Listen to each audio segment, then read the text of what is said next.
女鬼有什么好怕的？他有种出来试试。贫道名叫贾胜，可帮诸位驱邪避灾。哎，陈平安要知道地图被我动了手脚，别说收我做徒弟了，非打死我不可。好臭的妖气，长城无来轰顶！说平安，我们是不是真撞上鬼了？天底下的读书人，全是负心人！阿赞，让你死！剑之会退。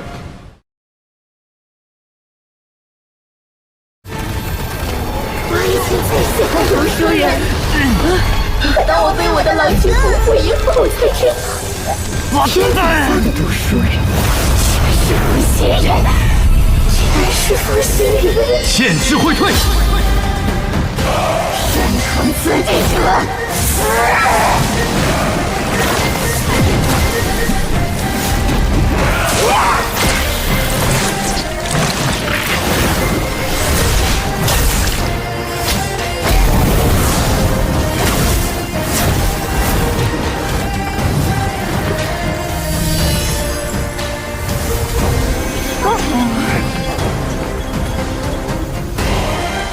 一剑破万法，这就是剑修的威力吗？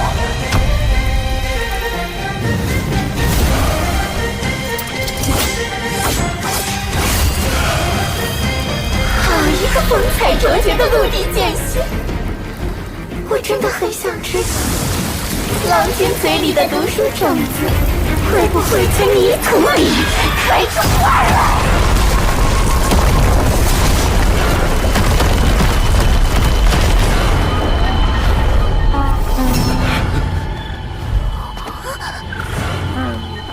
这具尸骸已显出金枝玉叶的中武境气象，连此等高手都惨遭毒手。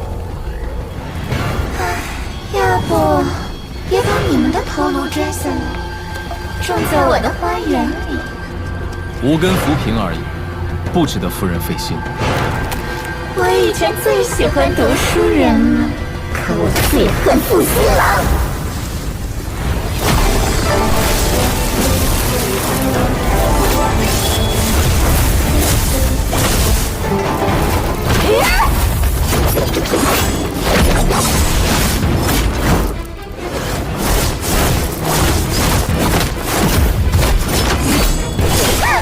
你想跟我切磋剑术？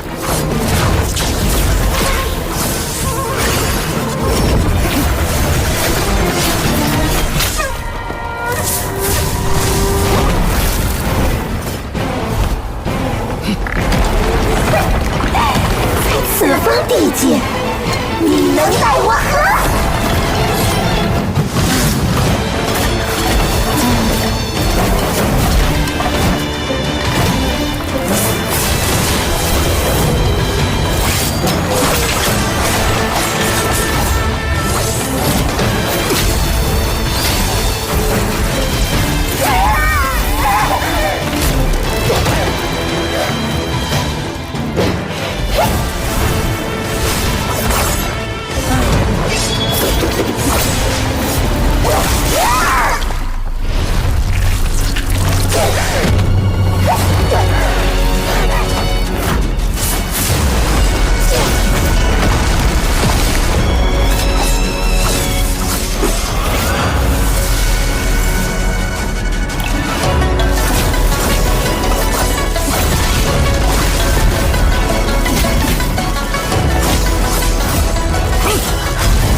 原来剑还可以这么用。难怪阿良说，炼气士这条修行之路中，以剑修最潇洒，杀力最大，最不讲理。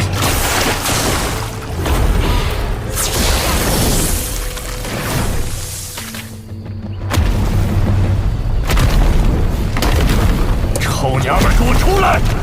敢动那群孩子一根汗毛，我就打断此地的山根气脉！还难道你就不管管？若是真被那阴玄打断了此地山根，不但是绣花在内的3条大将，还有北边的齐墩山、铁浮江、龙须河，有哪一方能够幸免于难？之前我已经劝过你，不要为难这些孩子，此刻又何必这般？楚夫人，再接我一剑。风雪命未尽，可以。哼，是神仙台未尽才对。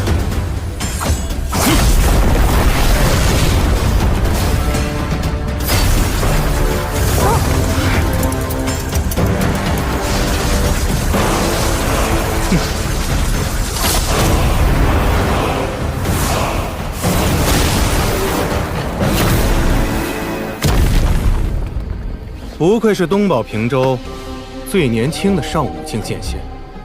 哼，你是不是墨家的那个谁？我听阿良说起过你。大黎京城守门人墨家游侠许若，不知魏剑仙此次赶赴大黎，除了解决今日风波，可有其他想法？若是没有其他想法会如何？有，又会如何？若是趁着大黎局势动荡另所图谋，那么在下便会挡在这里。亲自试试看魏剑仙的剑到底有多快。你不必担心，我这次北上是受阮师之托，护送这些孩子去往大理野夫关，并无他意。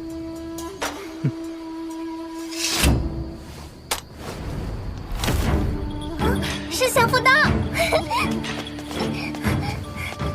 阿良嘱咐，刀务必物归原主。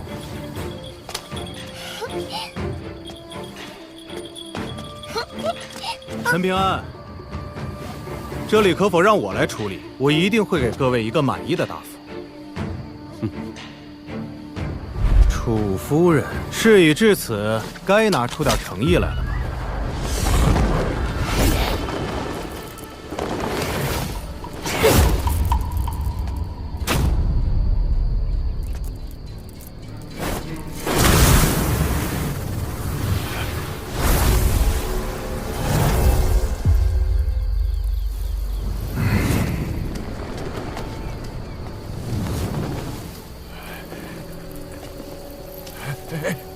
这位仙师，小道有2个徒儿被楚夫人留在府中做客，能否让小道带着离开？小道只怕徒弟们粗鄙顽劣，会不小心坏了楚夫人的规矩。楚夫人，能否放心？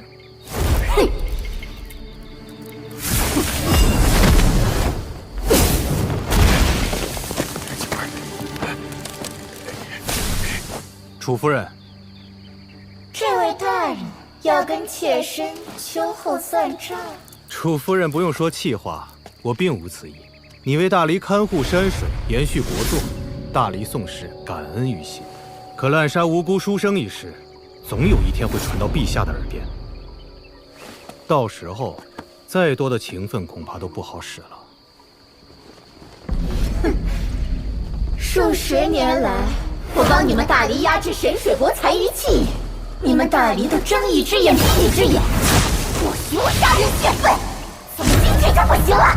不只是今天，今后都不行。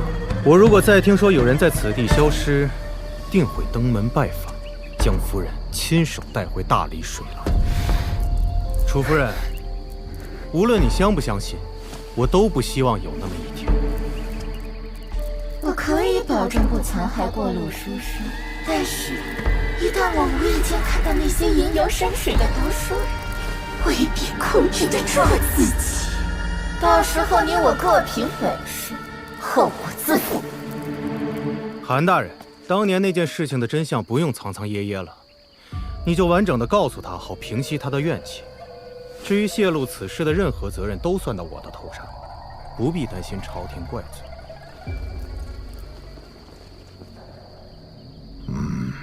有情皆苦，楚夫人，你的郎君其实并未辜负你的真心，是大黎朝廷为了顾全大局，生怕你离开此地气运紊乱，所以始终不曾告知你真相，故意让你误会了那个书生。事到如今，你还要骗我？你知道我是3岁小儿。我知道的，他若是爱上了谁，就一定是真心喜欢了。那你可曾知，后来他在观湖书院被人联手捧杀，一夜之间声名狼藉，最后失心疯了。疯了？他是大理第一位靠自己的本事考入书院的读书人，自然引起了大隋高氏和卢氏王朝的诸多设计陷害，诸多手段环环相扣，让他以为只差半步就会成为大理第一位被儒家学宫认可的君子。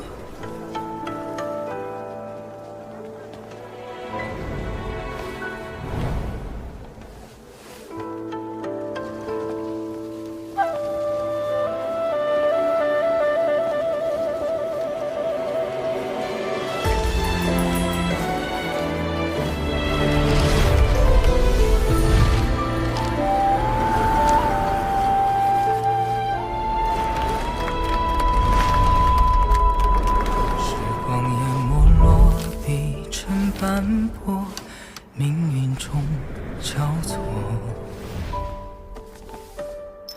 倾盆雨落下，望那一刻，不变承诺。与情携手踏遍人间路坎坷，愿枷锁都打破，可否容我此生执着？美梦若星辰，陨落在夜深，一生只一瞬。生悔恨残存，转可年轮，万年如墨痕。霜华红妆谁在等？就是廊下却无归人啊！思念封存，若有重逢，愿来生。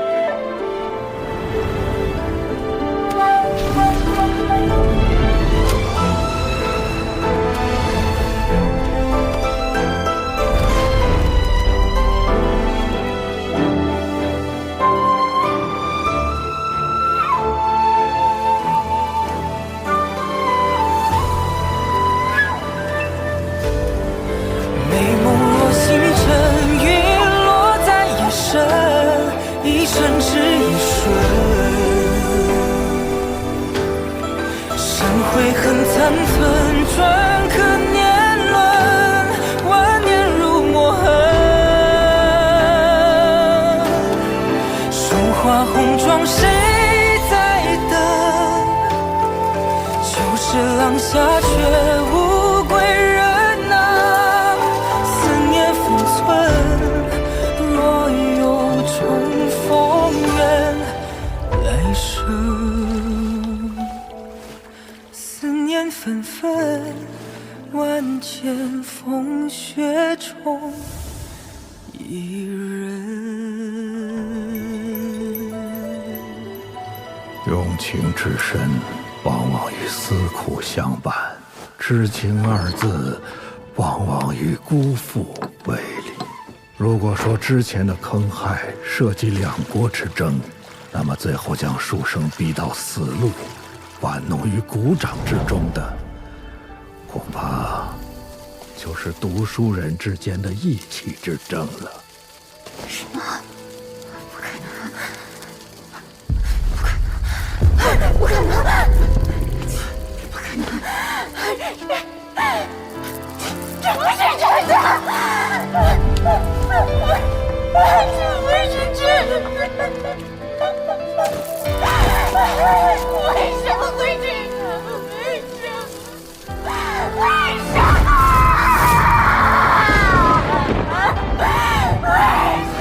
他相信你一定会成为山水正神，所以才执意要成为儒门贤人之上的君子。如此一来，将来返回大理，才有底气跟朝廷讨要一个明媒正娶。楚夫人，斯人已逝，但有来生，放下这份执念吧。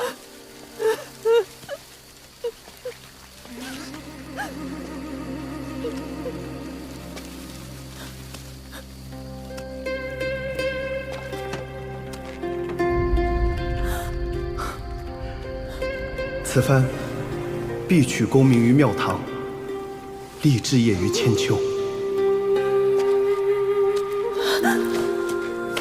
莫道前路迢迢，莫问别期几何。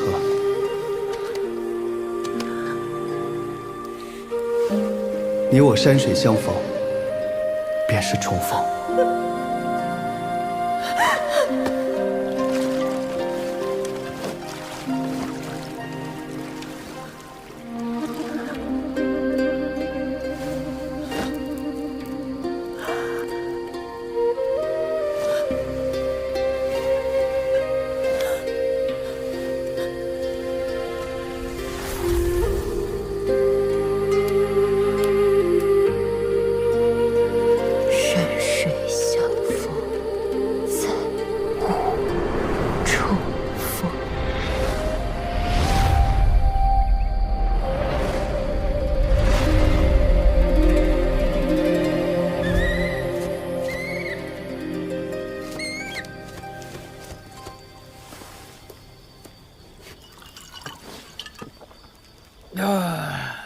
为情所困，见不得出。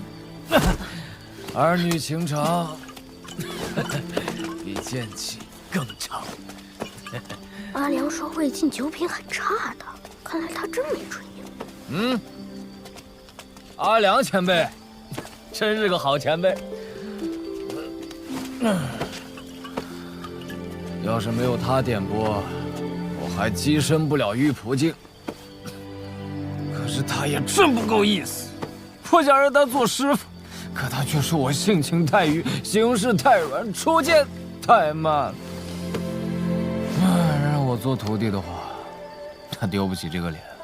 别人都说我魏晋有福缘，可他们哪里知道，越有福缘的人，却往往得不到真正想要的东西。你说对不对，陈平安？魏大剑仙，或许正是因为你福缘深厚，才更难以割舍那些真正重要的东西。算了，你福缘这么浅，又怎么会懂？魏大剑仙，你不能再喝了。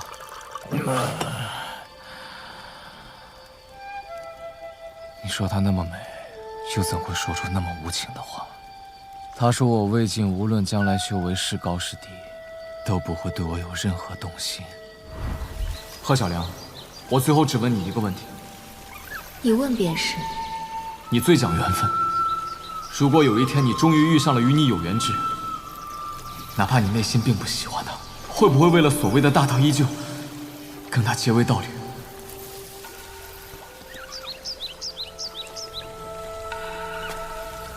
会。也是，你怎么会认识他呢？是我自讨没趣了。世间唯有情字，最不讲道理。罢了，我不能送你们去野夫关了。剑气长城，我一定要去看看。阿良前辈说，那里正值100年一遇的大战，绝对不可错过。没事的，如果那边的事更重要的话，前辈就去吧。像今天这么大的意外，不会再三出现。那我就放心了。虽然我琢磨了半天也没想明白缘由，但阿良肯将这些孩子托付给你，一定有他的用意。这块玉牌送给你们，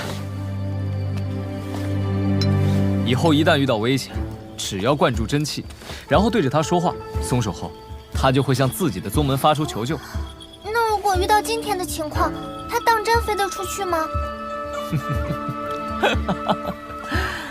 你大可放心，哪怕是10境修士的圣人地界，也困不住他。记得收好。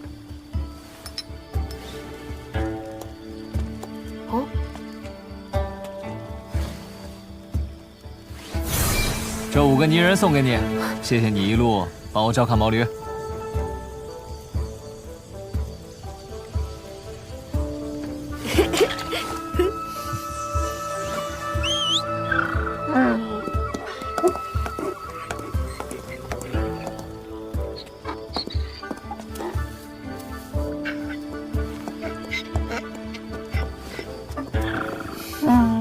走了，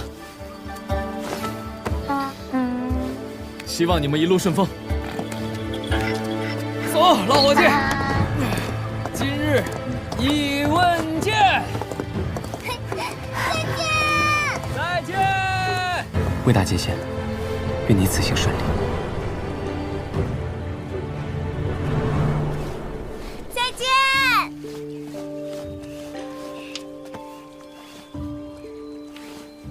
小伙子，这是你的缘分，为师拿不走的。真拿了，反而不是好事，你可得收好了。还真收啊，都不给师傅看一眼。反正石头已经是我的了。狗改不了吃屎。哎呀，你们两个福气真不错呀。这么多年，师傅总嫌弃你们两个出身不好，来路不正。不料回头看来，倒是师傅灯下黑了。师傅，你是不是鬼上身了？九儿都不认识了。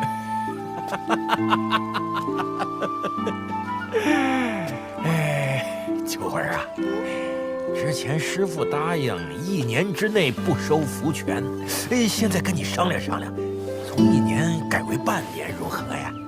师傅这趟给那女鬼狠狠打了一顿不说，饭子上还少了4个字。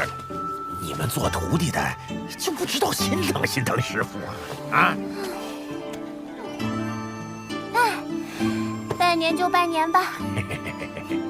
师傅，那幅搜山图可是师门的宝贝，就这么送出去了？傻丫头，这些孩子没一个省油的灯，前途不可限量。这顺水推舟就能当好人的事儿，为啥不做啊？师傅的算盘都打到天上去了，不知道啥时候才能再见了。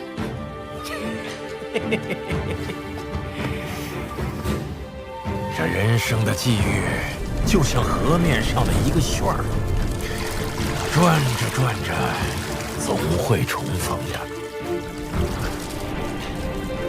你们呀，好好修行，将来总有再见的时候。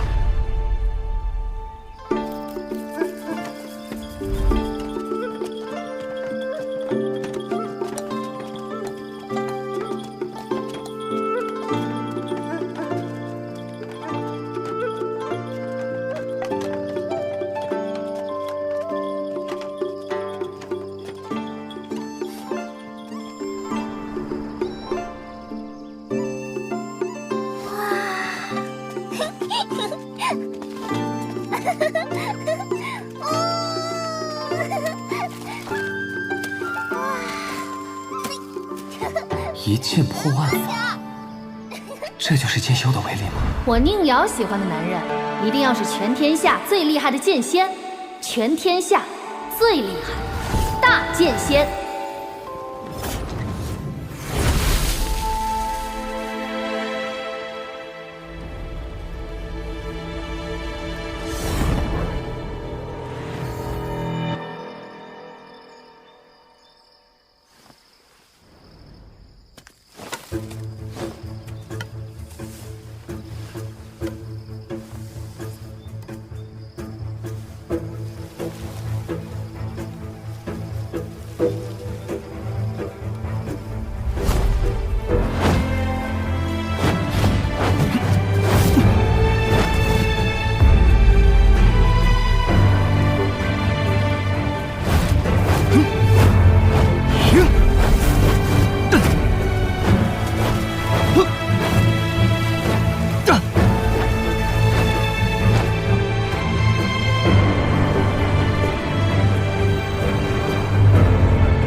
道不可长，欲不可从，志不可满，乐不可极。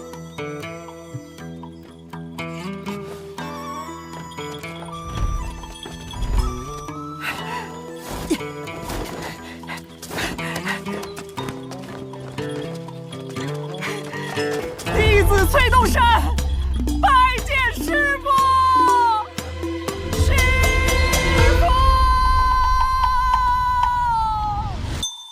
郎君嘴里的读书种子，会不会在泥土里开出花来？风雪庙未尽，可以了。阿良嘱咐，刀务必物归原主。楚夫人，你的郎君其实并未辜负你的真心。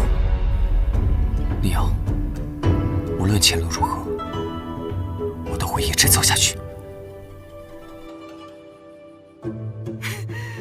弟子崔洞山拜见师父。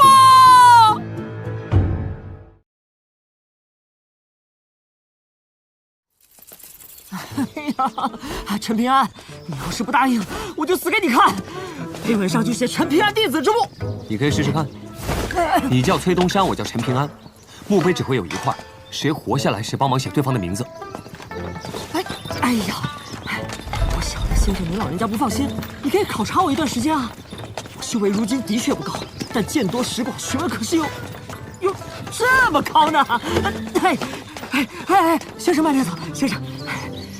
我对大隋的风土人情了如指掌，此行有我陪我，那必是天壤之别。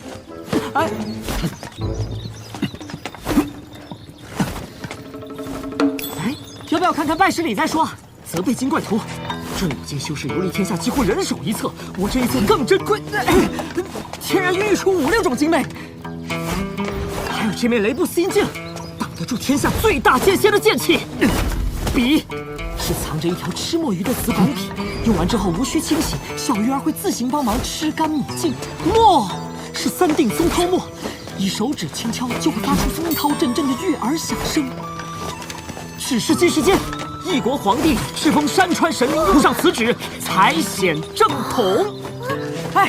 压箱底的是这把半死不活的本命飞剑，它品相极佳，锋利无比。它最大的好处就是可用后继者养炼剑气，几乎拿来就能用。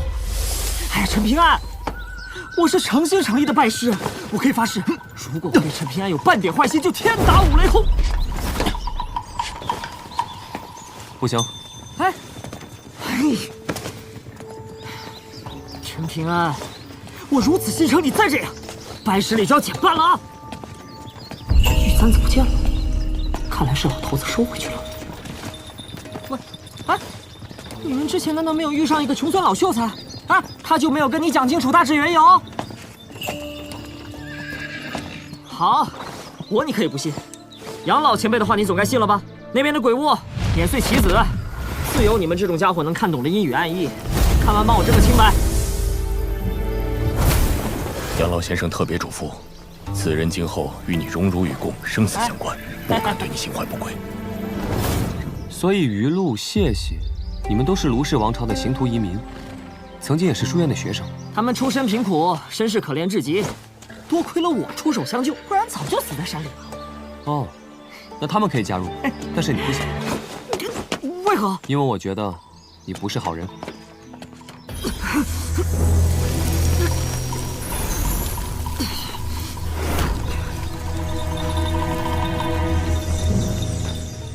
这日子没法过了。被人当狗遛呢，还看不出来？要不要我帮你？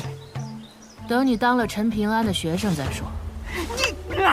陈师傅、陈大哥、陈大人、陈老祖宗，你就收了我这个徒弟吧！你就收了我这个徒弟吧！陈平安，小师叔，今天所讲的是大礼，天命之谓性，率性之谓道，修道之谓教。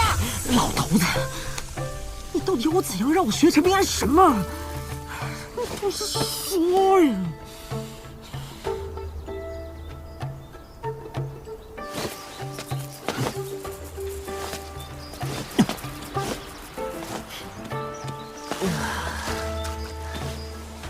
奇怪，明明已经入夏了，怎么还是暮春的样子？今年的春天格外漫长啊。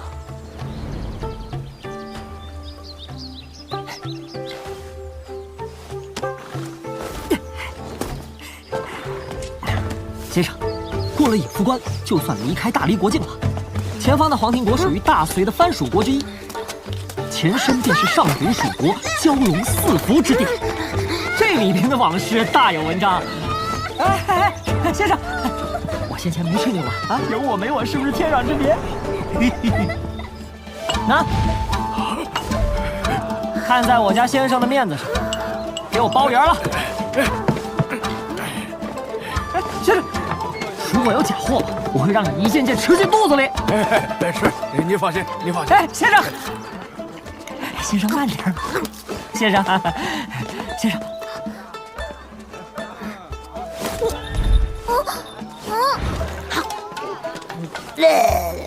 幼稚！求水神老爷保佑，水神老爷保佑。我问你，哎，先生。一枚金晶铜钱能换多少杨雪花银？哎呦，能值那么一大座银山呐！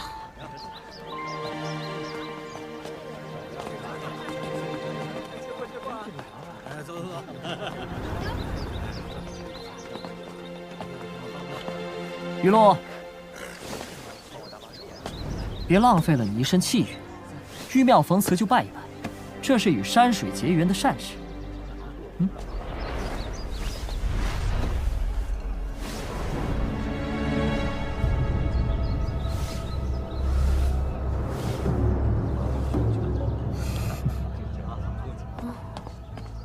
这里一直流传着一条不成文的规矩：无论是人是鬼，只要能够对出服众的下联，就能成为这老城隍的贵客。那咋样才算服众呢？扪心自问。夜深人静，良知清明，扪心自问，脱口而出。黄庭国的百姓都不拜神仙吗？拜，但拜的不是这一尊。求水神老爷保佑！求水神老爷保佑！风调雨顺，日日顺遂。风调雨顺，日日顺遂。求水神老爷保佑！保佑我家世事顺遂！整个黄庭国北部都需要仰仗寒食江滋水，所以这位寒食江水神几乎成了老天爷一般的存在。无论山上势力还是官府庙堂，都得看他眼色吃饭。当然了，水神老爷还有一位仙家长姐，不常干涉世俗王朝的事；还有一位老爷，早已大隐隐于世了。总之，这一家子心眼一个比一个多。你怎么对人家家世也这么了解啊？弟子圣贤书也读，杂书也看。那伙人是灵运派黄庭国10数座门派的执牛耳者，算得上是水神老爷的左膀右臂了，因此可以在这里横着走。先生这次来的可真巧，刚好可以赶上这场热闹水神祭祀大典。小女资质愚钝，求先生不要带走她，求求了！娘，我不要去！孩子，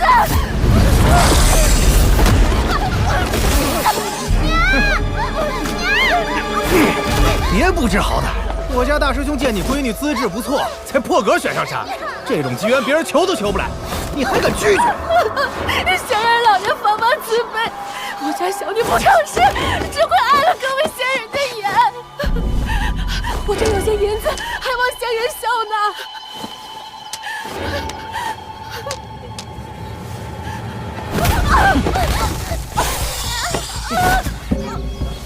师兄，这妇人颇有些姿色，我能不能……母女团圆。别跑！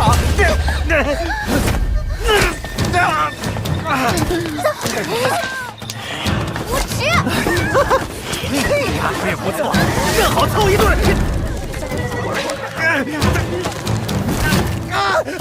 大师兄！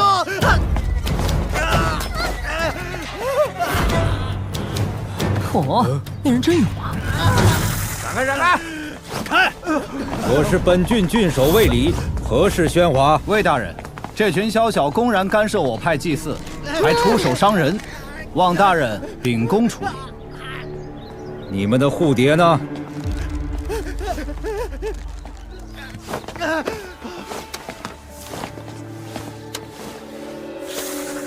哎呀，原来是大黎王朝龙泉县来的游学文士啊！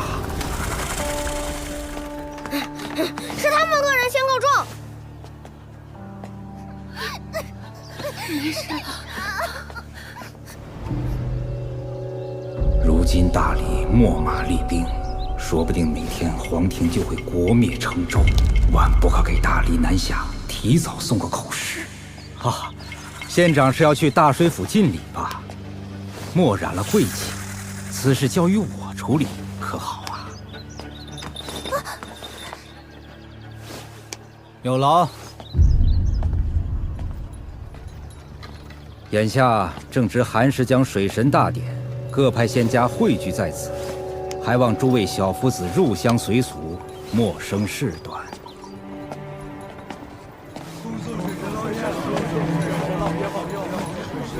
官府就这样放任不管吗？大黎之外皆如此，要么不敢管，要么当柴为虐。大哥哥，谢谢你，我娘烧菜可好吃了。不必不必。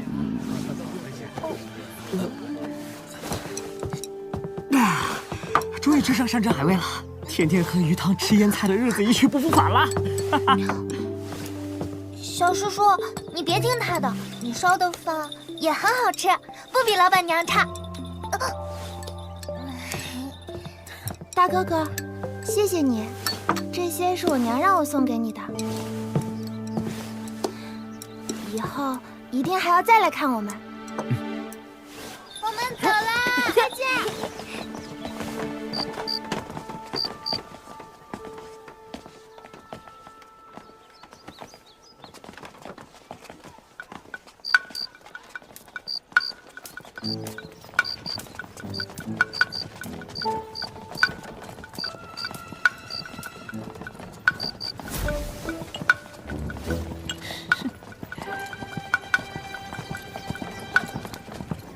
崔东山，这怎么回事？这一锭银子不是你先前买那包货的银子？看在我先生的面子上，给我包圆了。哎呀，我分明付过钱了，可银子自己长脚，非要跑回来找我，我也很为难呢。啊，真是好东西啊！我要是有了它，那走遍天下都不难了。这叫重银。许多王朝的大型银库都未曾出现过这么多块头的，而且它水火不侵，哪怕被切成碎块，也能很快复原。想不想要？想，有了这个，我以后天天带着陈平安他们吃香的喝辣的。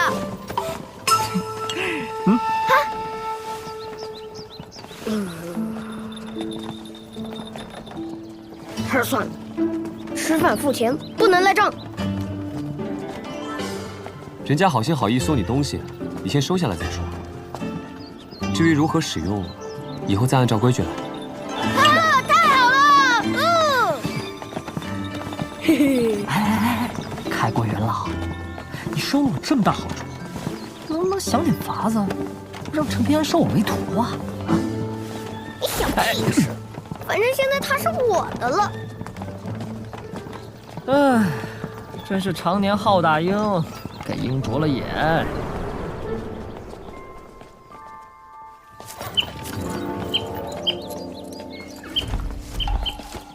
崔东山，你说的那间客栈，真的在这里头？这座秋芦客栈，因为是城隍阁的原址，里头有一口灵泉，所以被一座仙家宗门看重修建而成。入住其中，对修行大有裨益，算得上是顶级奢华的客栈了。如今林守一已经踏上了修行之路，入住其中，一定好处颇多。那很贵吧？一晚也就2000两银子吧。2000两？崔东山，我能不能向你借点银子？利息你来定，将来回到龙泉县，我连本带利还给你。陈平安呐，哪怕你背着一座金山银山，还不是给别人做嫁衣？至于如此殷勤吗？不行就算了。啊！哎呀，师傅向弟子要钱，天经地义啊！说什么还利息，还本钱就行了啊！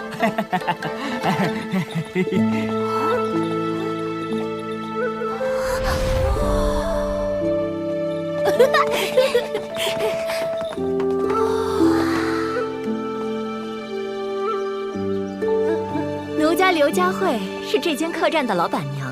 我们秋庐客栈有3大招牌，其一是你们刚刚路过的行云流水巷，其二则是明月影壁，里面的精美能够随着月相变化形状，其三自然是灵气充足的老水井。这座清露院是秋庐客栈的天字号院落，仙师可以在那座止步亭里吐纳灵气，生长的仙果也可以随意采摘。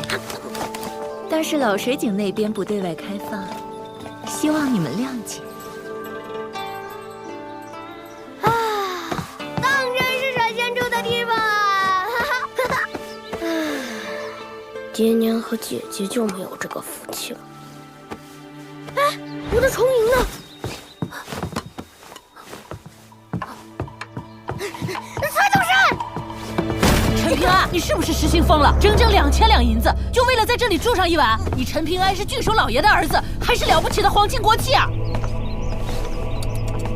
哎呀，好心当成驴肝肺的滋味儿，不好受吧？啊？你说林守一会不会把你的私人腰包当成共有财产啊？对财务早有概念的他，在一番利弊权衡之后，觉得自己亏了，才朝你发火。怎么，缺斗士跟搅屎棍儿？那你可曾想过，万一你的好心反而连累了别人，你也没关系。比如我用重银买下那一堆破烂儿，看似他财货两空，实则那摊主是一个孤注一掷的赌棍。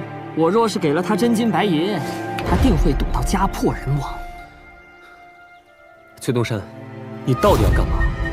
我知道你一直在跟我下套，但我想不通这种损人不利己的事儿对你有什么好处？哎，好处嘛，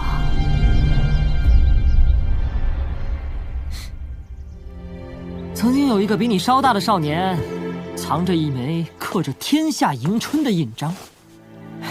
陈平安，收我为徒的话，好处可太……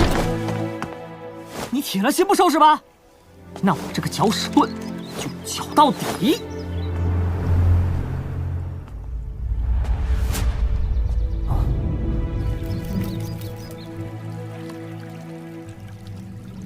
原来印章中的蕴含之物已经重归天地了，难怪今年的暮春如此漫长。陈平安，虽然你我的命数被捆绑在了一起，但事公算计还是人心赤纯，我非要争一争这大道。长路漫漫，博弈徐徐，就看谁笑到最后吧。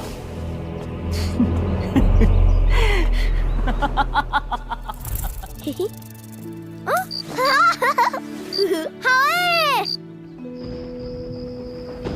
娘，要下雨了。来，那你可曾想过，万一你的好心反而连累了别人，你也没关系。哎，陈平安，你干嘛去啊？林守一没啥坏心思，你别一拳打死他了！你到底去哪儿嘛？凌云派真的是越来越过分了，仗着他们祖师爷和水神有发迹之恩，就变本加厉，为所欲为。当真以为本官不敢治他们的罪？我的郡守大人，能不能坐下说话？你再这么晃荡下去，奴家就要眼花了。佳慧，你知不知道这些年来，我为这些山上势力擦过多少回屁股？可我黄庭终究国小羸弱，经国君敕封的山水正神屈指可数。因此，我即便知道那些山水正神与朝廷貌合神离，也不得不竭力讨好他们。今天街上的事我都听说了，实在不行，大不了我搬出师门势力，跟灵运派这条地头蛇掰掰手腕。幼稚！以后呢，遭殃的还是老百姓。衣食无忧，太平度日，对老百姓而言何其难也！旱涝蝗灾，哪一次不是饿殍遍野？我求水神老爷，希望他尽可能将气运多截留下在自己的郡内。而这些年来，他们犯下的那些腥臭恶事，我只能拆东墙补西墙，尽力安抚。那些年来大大小小的灾厄，是天灾还是人祸？如果你这个郡守官身是在大黎王朝，不得胡说！若真是被大黎蛮夷一统北方，必是我保平州北方斯文正脉的断绝之日。你要真是铁骨铮铮，你怎么不干脆直接剿了大水府，再上书朝廷，另行册封水神？大人，我知道这些年来你受的委屈，但不这么做，水神又如何能帮你坐上那刺史的位置？身在局中，公欲几分，私欲几何，难平。我没有骗你吧，我的水神大人？那伙人身上散发出的龙气，浓郁至极，堪称绝世美味，连我都忍不住想要吃掉他们。姐姐，你们紫阳府的消息当真可靠？我告诉你，那伙人中一身龙气的家伙，正是覆灭的卢氏王朝太子。姐姐，那怎么你就不想破开金丹境的瓶颈，甚至突破至元婴境？难不成真要活在父亲的阴影中百年千年？你是不是害怕父亲哪天饿了，就拿咱们填补肚子？想想咱们其余7、8个兄弟姐妹是怎么死的，就不怕我帮你收尸的时候东捡一块西拾一块？我劝你远远秀秀得了，别动歪心思。我又不傻，如今这座天下，儒教圣人订立的规矩越来越繁琐，你我这些蛟龙都要把头压着才对。权衡利弊，谋定而后动的道理我懂，不过我手中的那把刀就不一定了。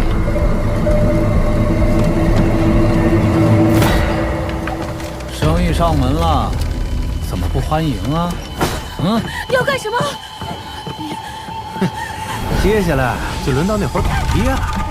水神老爷说，今晚就要让他们感受一下大水府的家规。嗨，你说，在咱这黄庭国，神法人到底是什么关系？姐姐，不兴风作浪，枉为蛟龙。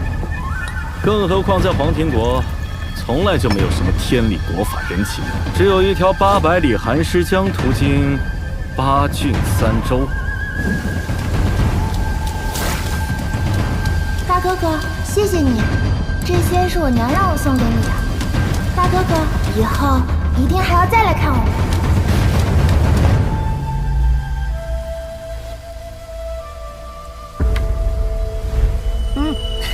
哎，我猜猜，你应该以为我这般高手不会走那街头对弈的卑鄙路子，才输的吧？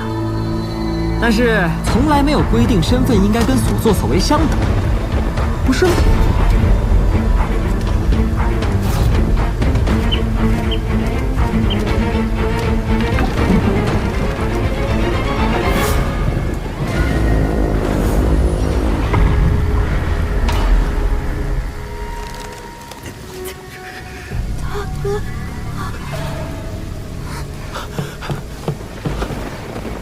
灵运派的坏人要去找你们麻烦，快逃！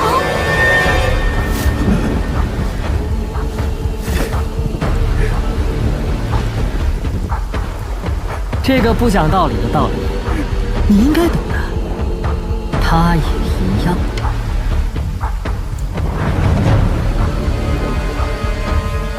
没想到，